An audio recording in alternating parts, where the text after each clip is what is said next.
수학을 못 풀을 때 아이의 속상한 마음이 훨씬 크다. 그렇죠. 그거를 부모님이 알아주는 거 중요하다라는 말씀 하셨거든요.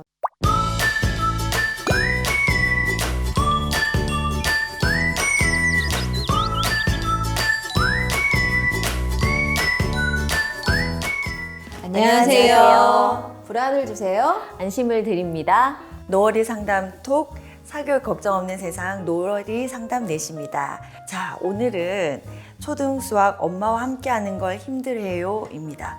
사연을 먼저 들어볼게요. 초3 딸은 독립적이고 야무지며 놀기를 너무 좋아하는 아이입니다. 저도 저학년 때까지는 무조건 노는 것이 좋겠다 싶어 피아노 학원 외에는 안 보내고 방과 후 수업도 취미 위주로 하고 싶은 것만 하고 있어요. 아이가 수학 개념도 어느 정도 이해하고 있고 기본적인 교과 과정은 잘 따라가고 있는 것 같았어요. 기말고사가 서술형 평가 위주라고 해서 10일 정도 전과로 복습을 시켰지만 20문제 중 6개를 아예 못 풀었다며 활짝 웃는 거예요. 2학년 70에서 85점에서 아예 더 낮아졌으니 어떻게 생각해야 할지 모르겠어요. 수학 사교육을 시킨 적도 없는데 수학 공부가 어렵고 싫다는 말을 자주 하더라고요. 시험 공부할 때 엄마의 짜증나고 화난 모습을 보아서 그런 건 아닐까 하는 생각도 들어요. 시험 성적이나 학습에 여유 있는 엄마이고 싶었는데 참 어렵네요. 엄마랑 하는 거 힘들다고 한다면 어떻게 해야 할까요? 네, 초등학교 저학년 수학에 대한 상담이네요.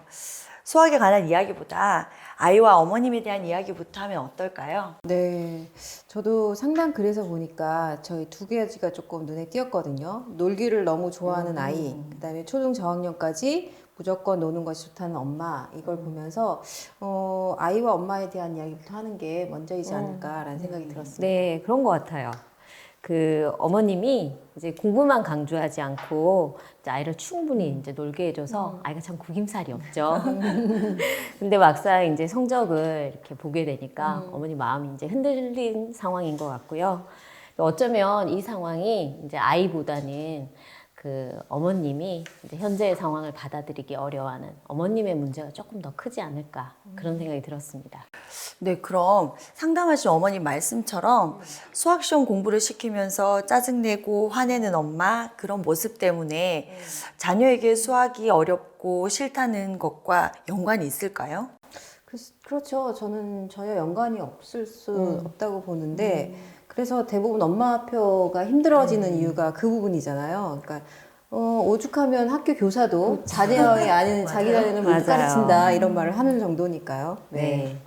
이제 그 어렵고 싫은 문제라고 하면 우리 뇌가 스트레스 상황일 때 이게 좀 문제가 좀 많이 생겨요. 그러니까 스트레스 호르몬 코티졸이 이제 분비가 되면 이게 지속적으로 좀 분비가 되면 그 인지적 능력이 약화되는 이제 그런 연구들이 사실 많이 있고요. 우리가 긍정적인 마인드일 때는 뭐 학습에 대한 어떤 자신감 이런 것도 사실은 향상되고 또 실제로 학습 효과, 공부도 좀 잘 되는 그런 게 있습니다. 근데 이렇게 엄마와 이 아이 사이에서 이제 부정적인 언어나 이렇게 정서가 주고받아지면 아무래도 좀 학습적인 이런 부분에 좀 부정적인 영향을 나타내고요. 그리고 자신감도 없어지고 또 학습 자체에 대한 이런 거부감 그리고 부담 이런 게 생기는 게 사실 맞습니다. 그래서 한마디로 부정적인 정서 이런 스트레스들은 학습에 영향을 준다. 그런 걸 저희가 확인할 필요가 있고요.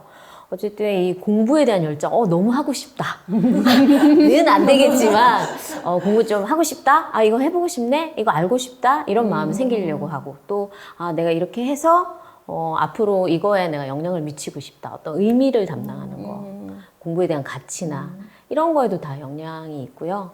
그래서 그, 모든 이 학습을 이 어렵고 좀 고생스러운 이 학습을 계속 지속시키는 거는 아마 정서, 좀 긍정적인 정서에 있지 않을까 그런 생각이 들었습니다. 네, 그 학습에 정서가 영향이 매우 많이 미친다는 거, 또 어떻게 좀 이제 그런 정서를 관리하면 좋을지에 대한 이제 얘기를 들어봤는데요. 그럼 이제 수학 학습에 대한 이야기를 한번 들어볼까요? 초등학교 3학년 수학 어떻게 해야 될까요, 선생님? 저는 초등학교 3학년 수학 전에 초등학교 3학년 교과에 대한 것부터 먼저 얘기 좀 해볼까 싶어요. 그러니까 초등학교 1, 2학년, 그 보내보신 분은 아시겠지만 1, 2학년까지는 약간 통합적인 뭐 이렇게 과목이 정해진다면 3학년부터는 본격적인 학습으로 들어가거든요.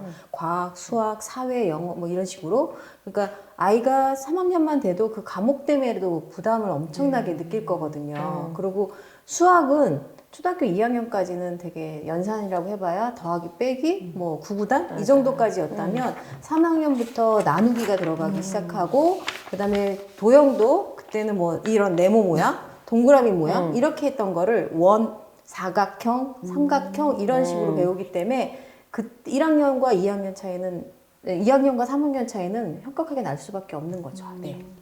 네, 그러면 선생님 구체적으로 수학 학습을 할 수 있는 팁을 좀 알려주실 수 있을까요? 저는 상담 그래서 어머님이 아이가 수학 개념도 어느 정도 이해하고 기본적인 교과서는 잘 따라간다라고 하셨는데 그걸 어떻게 아시는지가 좀 궁금해요. 왜냐하면 학습적인 부분을 하나도 안 시킨다고 하셨거든요. 근데 그거를 안다는 것도 좀 그렇고 단체에서 발행한 웃어라 수포자 소책자 있거든요. 거기에 보면 단원 그 학년별 로드맵이 있어요. 맞아요. 네. 그걸 보면서 3학년 중에서도 어떤 부분을 어려워하는지 좀 볼 수 있을 거고요. 그래서 2학년까지 쉽다고 생각했던 부분이 3학년에 어려워진다라고 하는 건 맞아요. 아이들이 느끼는 거는 당연하다고 생각이 들고요. 특히나 학습적인 거 하나도 하지 않았다고 어머니 분명히 그러셨거든요. 그러면 더 당연히 어렵게. 어려울 수밖에 없죠. 맞아요. 네, 저는 그래서 그렇게 생각해요. 이런 부분에서도 보면 저는 이제 아이 정서에 좀 초점을 맞추고 가는 게 맞을 것 같아요. 그러니까 기술적인 팁도 중요하고 근데 이렇게 아이가 이렇게 어렵고 이 어렵고 사실 힘들잖아요. 3학년 돼서 많이 힘들어하거든요, 수학. 그럴 때 이 학습 자체에 대해서 부정적인 게 쌓이지 않도록 이렇게 마음과 정서를 좀 이렇게 다루어주면 훨씬 더 도움이 되지 않을까. 이 팁이 제대로 이렇게 발휘되지 않을까 그런 생각이 들어요. 네. 최수 선생님이 수학 강좌할 때 그 말씀 하셨거든요. 이 수학을 못 풀을 때 아이의 속상한 마음이 훨씬 크다. 그렇죠. 그거를 부모님이 알아주는 거 중요하다라는 말씀 하셨거든요. 저는 그래서 아이가 엄마 앞에서는 문제 다 못 풀었다고 웃었다고 했는데 그건 워낙에 정서적으로 잘 놀는 거 중요하게 생각했던 엄마니까 밝고 뭐 맞아요. 이런 성격이어서 그렇게 했을 테지만 그걸 못 풀었을 때 속상한 마음 분명히 있을 거거든요. 그래서 그 부분을 조금 문제 다 못 풀어서 속상했니? 그럼 엄마는 뭘 도와줄까? 어떻게 하면 어떤 부분이 어려웠니? 라고 하면서 아이한테 물어봐 주시는 게 그게 먼저가 아닐까 싶어요. 네. 맞아요. 그러니까 아이에게 먼저 물어보고 거기서 방법을 찾으라는 그렇죠. 말씀이시죠? 네. 왜냐하면 답은 아이가 갖고 있거든요. 그렇죠. 아이가 부족한 부분이 무엇이고 어떤 부분을 더 힘들어하는지를 알아야 그 다음에 엄마표를 하든 학습지를 하든 뭐 사교육을 하든 뭘 할 수 있는 거거든요. 네. 그 어머님이 사례에서 시험 성적이나 학습에 좀 여유 있는 엄마가 되고 싶다 이런 말씀하셨는데요. 누구나 바람이죠. 네. 이 대목이 정말 중요한 포인트입니다. 저희 그 학부모들 다 그런 생각 가지고 있잖아요. 근데 이제 부모로서 그냥 놔둘 수는 없고 사실 그리고 부모 역할 중에 하나가 아이에게 공부하는 습관 들여주는 거 그리고 기본적인 학습 능력을 이렇게 형성시키는 건 사실 충분히 저희가 해야 할 일이라고 저는 생각하고요. 근데 그 다음에 그것 다음에 이 따르는 아이의 성적에 대해서는 닫아드려야 돼요. 그 부분. 그리고 또 아이가 좀 더 하고 싶어 할 때, 더 하려고 할 때 돕는 역할. 이 두 가지로 이렇게 좀 정리를 하고 수용하셔야 되지 않을까 그런 생각이 들고요. 이제 이 두 가지를 잘하기 위해서는 엄마의 역할, 그리고 엄마와의 관계, 그러니까 아이랑 이 엄마 자신의 관계가 되게 중요할 거라고 생각합니다. 그래서 우리 엄마는 내 마음을 알아준다. 그리고 내가 필요할 때, 도움을 요청할 때 언제나 가까이서 따라주신다, 도움 주신다.